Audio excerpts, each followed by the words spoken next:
무슨 소리야? 집이 팔렸다니 무슨 말이야 그게? 민수는 대문 앞에 멈춰 섰습니다. 낡은 현관문엔 계약 완료라 적힌 종이가 붙어 있었어요. 손에 들린 여행 가방이 바닥에 떨어졌습니다. 소리가 둔탁하게 울렸죠. 선영은 손목에 가방끈을 감은 채 아무 말도 하지 않았어요. 문틈으로 본 거실은 텅 비어 있었습니다. 벽에 걸렸던 시계도 어머니의 작은 의자도 하나도 남지 않았어요. 여보, 이게 뭐야, 우리 집 맞지? 글쎄요. 어머니가 정리하신 건가? 민수는 급히 주머니에서 휴대폰을 꺼냈습니다. 하지만 어머니 번호는 없는 번호입니다라는 안내음으로 돌아왔어요. 짧은 소리였지만 그 말 한마디가 가슴을 찔렀습니다. 거실 구석엔 얇은 봉투 하나가 놓여 있었어요. 낡은 봉투엔 정순의 단정한 글씨로 이렇게 적혀 있었습니다. 민수에게. 그는 손끝이 떨리는 걸 느꼈어요. 봉투를 열자 고운 글씨로 짧은 문장이 보였습니다. 잘 지내라. 이번엔 나도 내 인생 좀 살아보려 한다. 그 아래엔 작은 열쇠 하나가 묶여 있었어요. 아무도 없는 거실 한가운데서 민수는 그 열쇠를 꽉 쥐었습니다. 창문 밖으로 햇살이 들어왔지만 집안은 싸늘했어요. 김정순, 올해 68이었습니다. 남편이 세상을 떠난 뒤 아들 부부와 함께 살며 10년을 버텼죠. 서울 변두리 대림동의 낡은 단독주택이었어요. 그녀는 새벽마다 마당을 쓸었습니다. 며느리 도시락을 싸고 손주를 어린이집에 데려다 줬죠. 그게 자기 몫이라 생각했어요. 하지만 요즘 들어 며느리의 말투가 조금씩 달라졌습니다. 어머니, 이 집 말이에요. 너무 낡아서 손도 많이 가잖아요. 그래도 정 붙인 집인데요. 저희도 이제 애도 크고 이참에 전세로 이사 생각 중이에요. 그 말이 마음에 걸렸지만 정수는 웃으며 고개를 끄덕였습니다. 그날도 마루에 앉아 벽에 오래된 시계를 닦았어요. 남편이 손수 걸었던 시계였죠. 시계 초침 소리가 들렸습니다. 틱탁, 틱탁. 그 리듬이 이상하게 쓸쓸하게 들렸어요. 며느리 선영은 점점 말이 짧아졌습니다. 엄마, 밥은 저희가 알아서 먹을게요. 괜찮아요. 어차피 해놓은 거예요.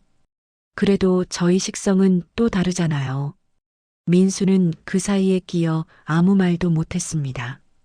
회사 일로 늘 지쳐 있었고 집에 돌아오면 그저 피곤하단 말만 반복했죠.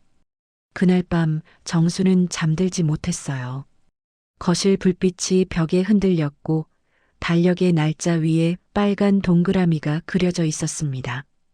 민수네 가족 제주도 휴가. 그녀는 달력을 잠시 바라보다 천천히 펜을 들었습니다. 그리고 바로 옆 빈칸에 작게 써넣었죠. 부동산 가는 날. 휴가 전날 아침 식탁은 평소보다 조용했습니다. 손주는 신나서 떠들었지만 선영은 한마디도 하지 않았어요. 어머니, 이번엔 같이 가시죠. 바람도 쐬실 겸. 민수가 말하자 정수는 고개를 저었습니다. 난 괜찮아요. 집 지켜야죠. 손님이요? 요즘 누가 오긴 해요? 선영의 말투에는 미묘한 비아냥이 섞여 있었습니다. 민수는 눈치를 봤지만 그냥 웃었어요. 그럼 엄마 조용히 푹 쉬세요. 정수는 그 말을 들으며 고개를 끄덕였지만 미소가 길게 이어지지 않았습니다. 그날 저녁 식탁 위엔 남은 반찬들이 가지런히 정리되어 있었어요. 정수는 오래된 찻잔을 닦아 찬장 위에 올려놨습니다. 남편이 생전에 쓰던 잔이었죠. 밤이 깊었습니다. 그녀는 방 안에서 봉투를 하나 꺼냈어요. 그 안엔 오래전부터 모아온 통장과 남편이 남긴 땅 문서가 들어 있었습니다. 조용히 손끝으로 종이를 쓸었어요. 여보, 나 이제 좀 내 맘대로 살아도 되죠? 눈을 감고 한참을 있었습니다. 밖에서는 벌레 소리가 잔잔히 들려왔어요. 그녀는 천천히 몸을 일으켰습니다. 장롱 깊숙이 숨겨둔 매매 계약서를 꺼냈어요. 은성부동산 상호가 선명하게 찍혀 있었죠. 내 이름으로 끝내야지. 그렇게 중얼거렸습니다.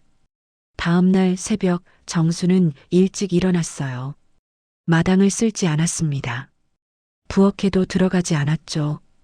그녀는 작은 방에 앉아 오래된 앨범을 펼쳤어요. 첫 장엔 젊은 시절의 사진이 있었습니다.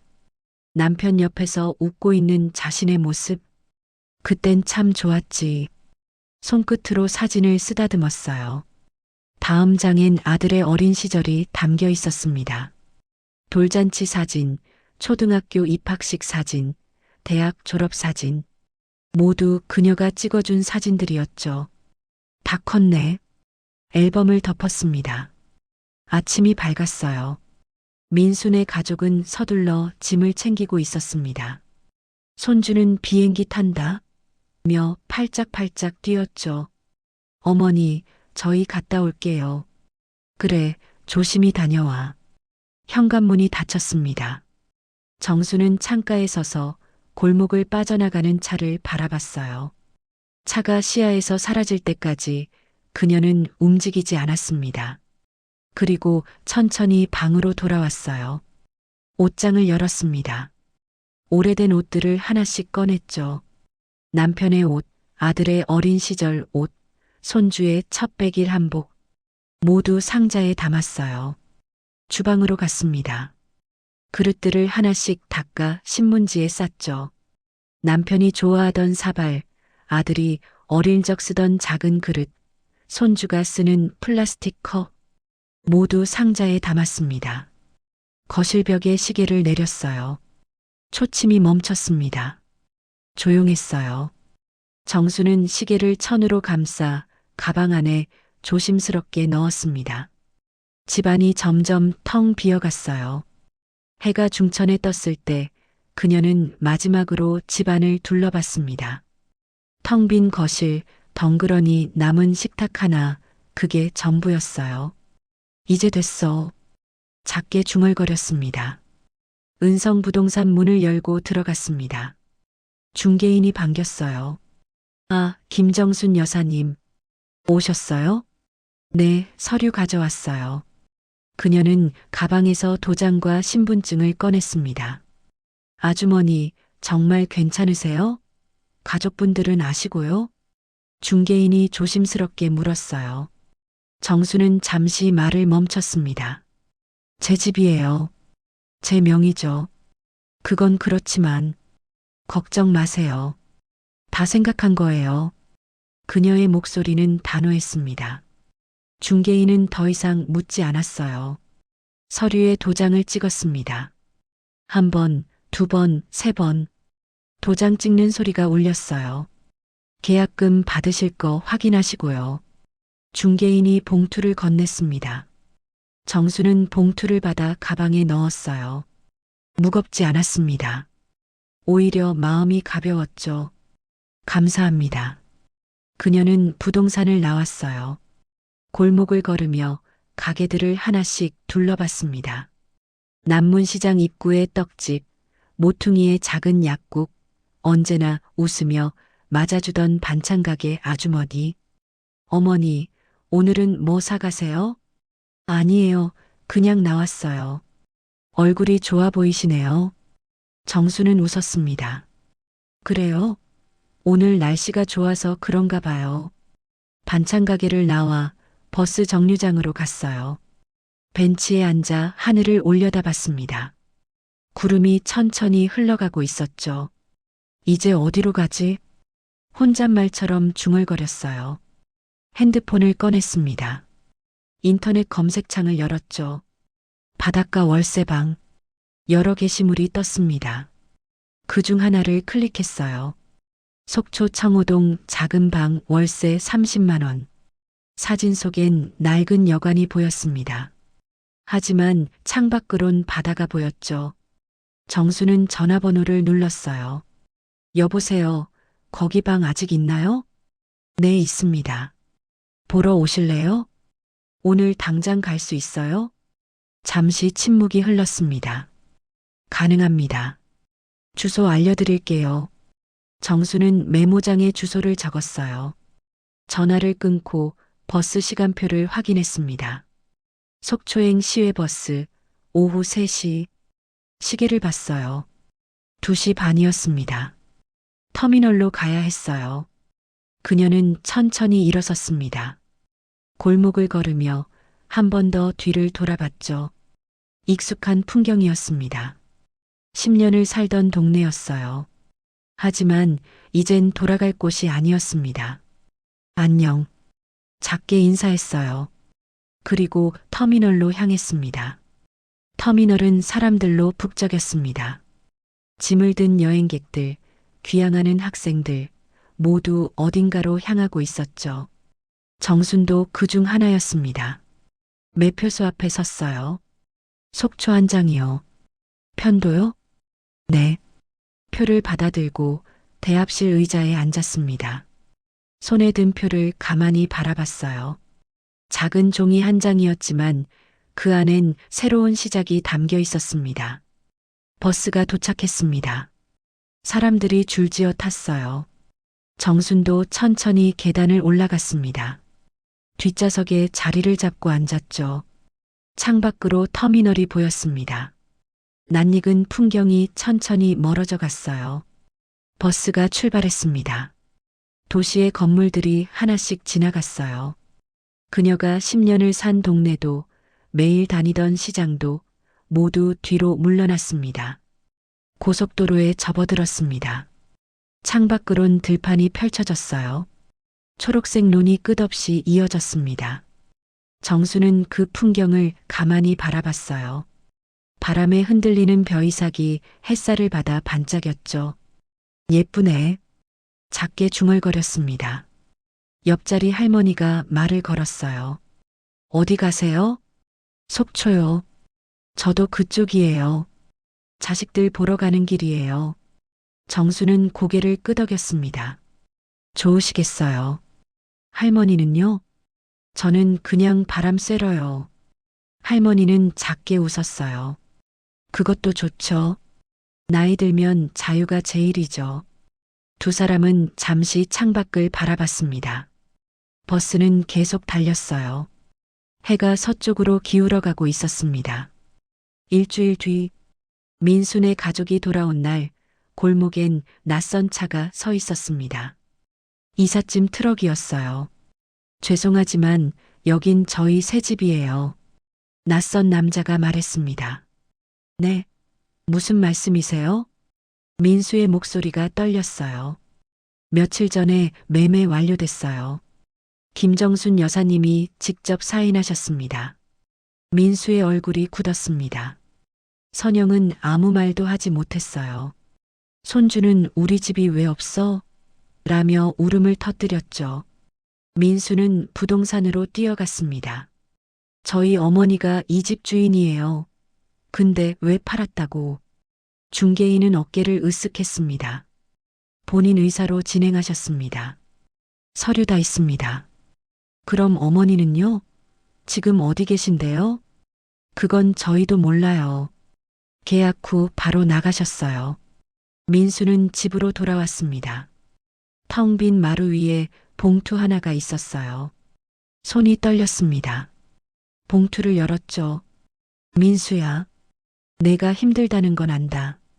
하지만 나도 사람이다. 숨 좀 쉬어보고 싶다.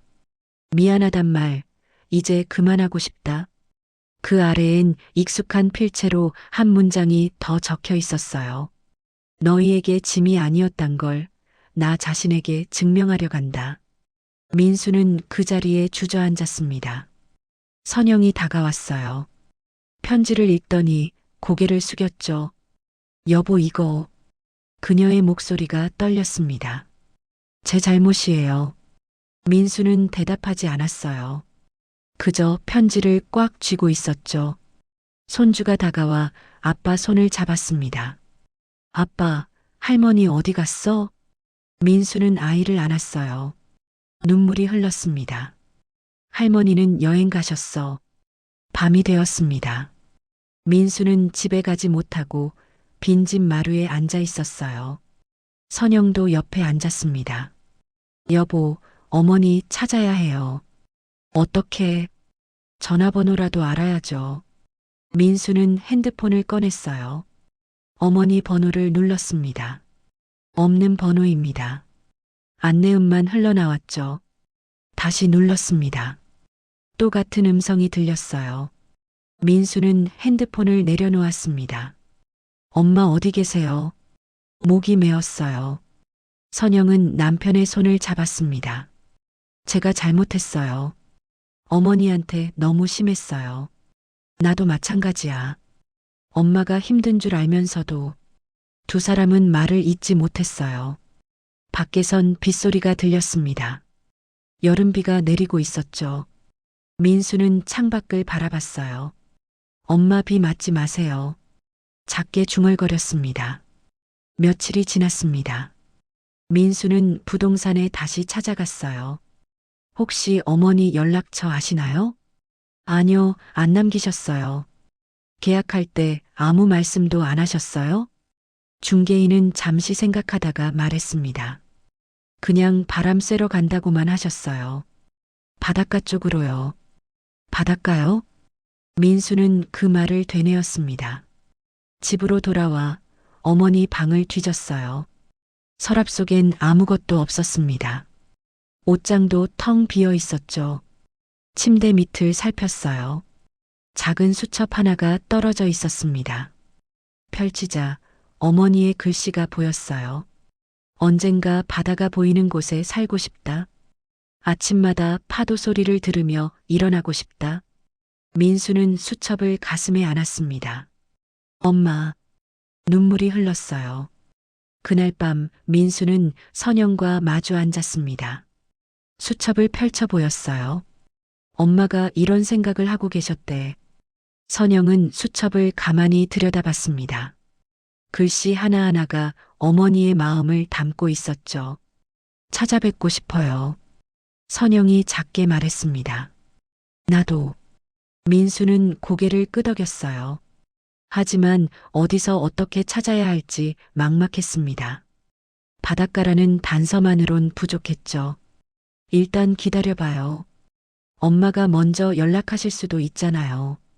선영의 말에 민수는 아무 대답도 하지 못했어요. 그저 수첩을 꼭 쥐고 있을 뿐이었습니다. 한 달이 지났습니다.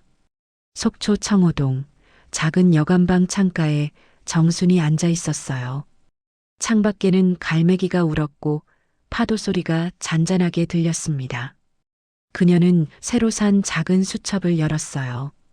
표지엔 이렇게 적혀 있었습니다. 정순의 인생 제2막.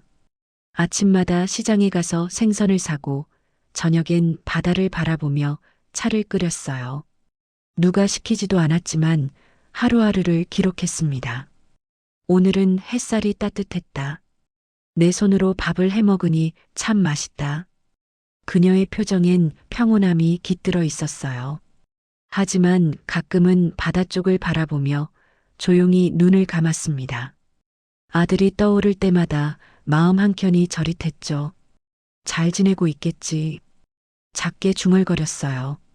그날 오후 우체국 직원이 문을 두드렸습니다. 김정순 여사님, 택배 왔습니다.